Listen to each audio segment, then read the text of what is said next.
Bonjour à tous, donc c'est le premier cas clinique pour les tumeurs de la prostate d'entraînement à l'ECOS. Donc voilà la situation clinique, c'est un patient de 49 ans qui vient vous voir pour un diagnostic du cancer de la prostate.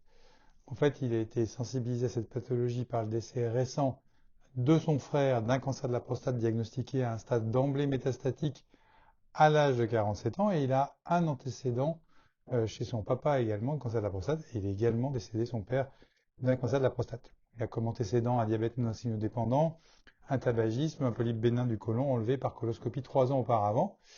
Alors, à votre avis, est-ce que ce patient est candidat à un dépistage systématique du cancer de la prostate, à un dépistage de masse du cancer de la prostate, à un dépistage individuel précoce du cancer de la prostate, à une consultation d'oncogénétique et ou à une recherche de mutations génétiques?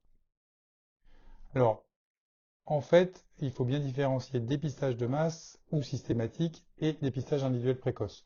Ce patient-là, il est candidat à un dépistage individuel précoce du cancer de la prostate. Pourquoi? Bien qu'il n'ait pas 50 ans, parce qu'il fait partie des patients à risque, puisqu'il a deux antécédents, dont une forme particulière, mais on va en reparler plus loin. Alors pourquoi est-ce qu'il est candidat à un diagnostic individuel précoce? Parce qu'il a l'âge recommandé pour le dépistage individuel du cancer de la prostate, j'ai un peu spoilé. Parce qu'il a un antécédent familial de premier degré de cancer de la prostate à un âge jeune. Parce qu'il est fumeur, qu'il a une probabilité de survie supérieure à 10 ans. Et puis qu'il souhaite bénéficier de ce dépistage. Donc effectivement, j'ai un petit peu parlé de la réponse dans mon élément précédent, mais en fait, il a bien l'âge recommandé pour le dépistage individuel du cancer de la prostate quand on a des gros facteurs de risque. C'est une situation extraordinairement anormale de voir son frère mourir d'un cancer de la prostate à moins de 50 ans. Ça doit vraiment attirer votre attention sur ces formes familiales génétiques, on va dire, du cancer de la prostate qui sont exceptionnelles mais très graves et qui justifient euh, les consultations en oncogénétique. Les autres éléments du diagnostic individuel précoce, bah, c'est les éléments de la population générale, c'est-à-dire qu'il faut que le patient soit demandeur et puis il faut qu'ils aient une probabilité de survie supérieure à 10 ans. Le fait que le patient soit fumeur n'est pas en soi, de mon point de vue, quelque chose à retenir. Oui, il a plus de risque d'avoir un cancer parce qu'il est fumeur, mais ce n'est pas un facteur de risque du du cancer de la prostate. Donc là, ce tableau bah, qui est indiqué dans le premier cours que je vous ai fait sur l'épidémiologie et que je vous rappelle ici, il est très important puisqu'en fait c'est un tableau qui résume les indications de consultation en oncogénétique et vous voyez tous les facteurs qu'on recommande, enfin, qui doivent attirer l'attention, notamment le fait que le patient lui-même ait un cancer agressif de la prostate ou métastatique avant 50 ans. En clair, son frère, on aurait dû lui recommander de faire une consultation d'oncogénétique et cette consultation d'oncogénétique, elle aurait probablement amené à démarrer une démarche de diagnostic précoce chez ce patient.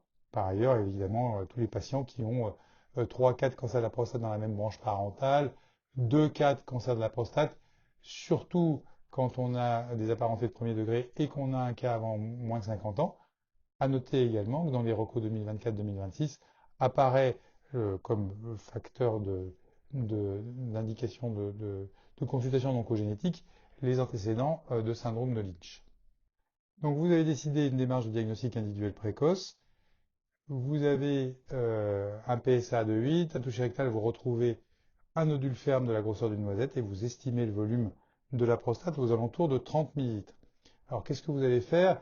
Est-ce que vous attendez que le PSA atteigne 4 nanogrammes par millilitre?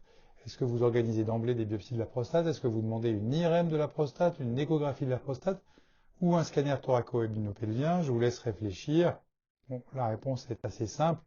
Il faut bien sûr organiser des biopsies de la prostate puisqu'on a un critère majeur qui est le toucher rectal qui est suspect, même avec un PSA normal. Et avant de faire ces biopsies de la prostate, on demande une IRM de la prostate qui va permettre de mieux échantillonner la prostate. Alors, le patient a cette série de biopsies, elles sont normales. Il va être surveillé régulièrement et 3 ans plus tard, il vient vous voir parce que tout doucement, le PSA a atteint 4 nanogrammes par millilitre. Vous lui refaites un examen clinique et vous avez l'impression que la prostate a un peu grossi. Vous estimez le volume aux alentours de 50 millilitres. Il a un PSA à 4 nanogrammes par millilitre. Un an avant, il était à 3,2. Qu'est-ce que vous proposez? Refaire un dosage de PSA, répéter les biopsies. refaire une IRM de la prostate, faire une échographie par voie endorectale de la prostate ou faire une échographie de la prostate par voie abdominale. Alors là, la réponse, moi, me paraît assez simple, c'est de refaire un dosage de PSA dans les 1 à 6 mois. Si on posait la question à l'OCN, je suspecte qu'on pourrait m'opposer le fait que une estimation précise du volume de la prostate par échographie endorectale ou par voie abdominale serait justifiée pour évaluer quand même correctement le volume. Je pense que dans ces indications-là, l'échographie de la prostate par voie abdominale serait moins invasive. Disons que si vous avez un examen clinique qui est vraiment facile, vous êtes en capacité d'estimer à peu près le volume de la prostate. Et bon, voilà, chez ce patient qui a un PSA qui monte pas beaucoup, malgré ses antécédents, finalement, vous êtes fondé à dire on refait un dosage de PSA, on surveille régulièrement avant d'agir. Et la rapidité d'élévation du PSA vous conduira peut-être dans les années qui suivent à proposer une démarche diagnostique plus agressive.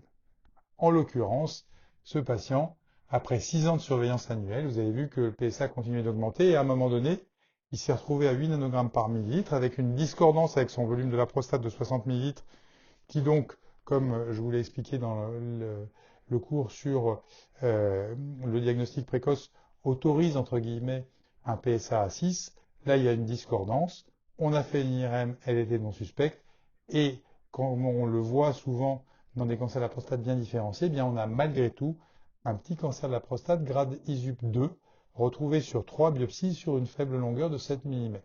Il est asymptomatique sur le plan urinaire, aucune difficulté sexuelle, il a une sexualité active régulière.